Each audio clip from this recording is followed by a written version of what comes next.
レインズをね、お送りします。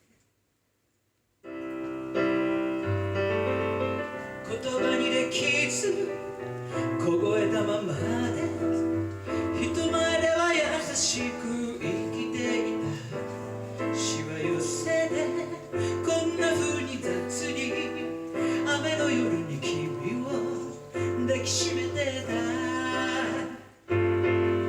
道路脇のビラと壊れた城屋と街角ではそう誰もが急いでた。君じゃない悪いのは自分の激しさを隠せないボスにの方さ。レイディ君は目に眠る吸いた息を少し発した。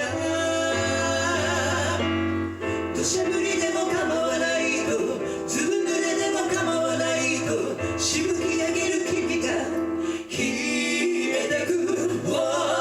路地裏では朝が早いから今のうちに君を捕まえ行かないで行かないでそう言うよ。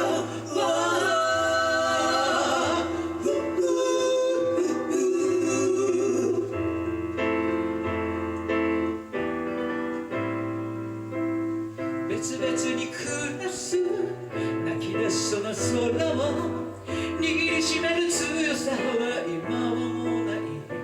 変わらず